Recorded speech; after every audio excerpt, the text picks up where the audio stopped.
We're seeing a world which is in danger of fragmenting at a very time in the 21st century when all of the challenges are global in their nature.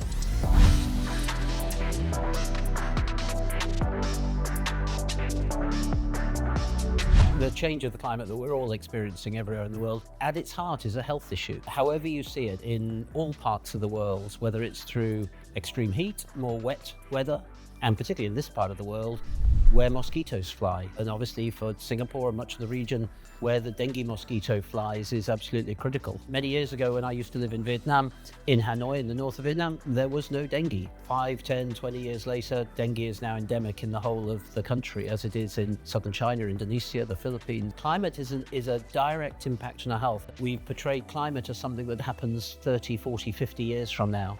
It's happening now. And if we don't take action now, it'll get worse by 2020, 30, 2040. Global institutions can do a lot. I work for the World Health Organization and all of the UN agencies are working very closely together.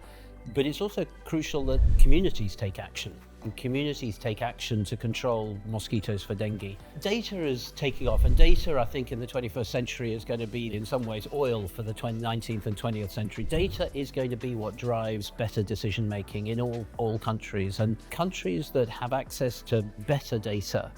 But it's got to be inclusive. Data can't just be the preserve of some and not of others. It can't just be about hard-nosed data. It has to incorporate, and we learned this through the pandemic, it has to incorporate how social aspects, social sciences, behavioral science, economics, as you say, education.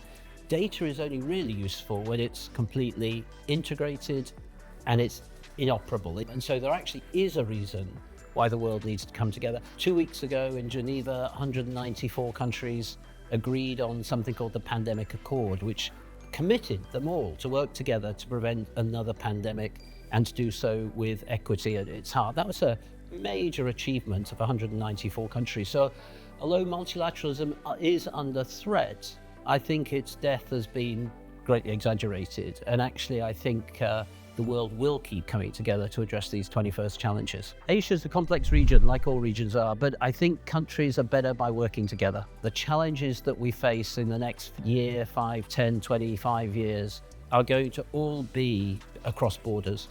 What happens in one country will affect every country.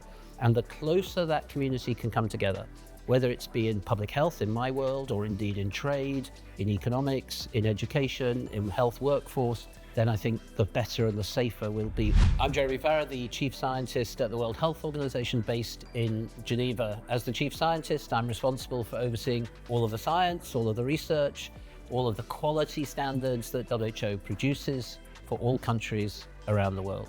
And I'm very proud to be part of the Philanthropy Asia Alliance 2025.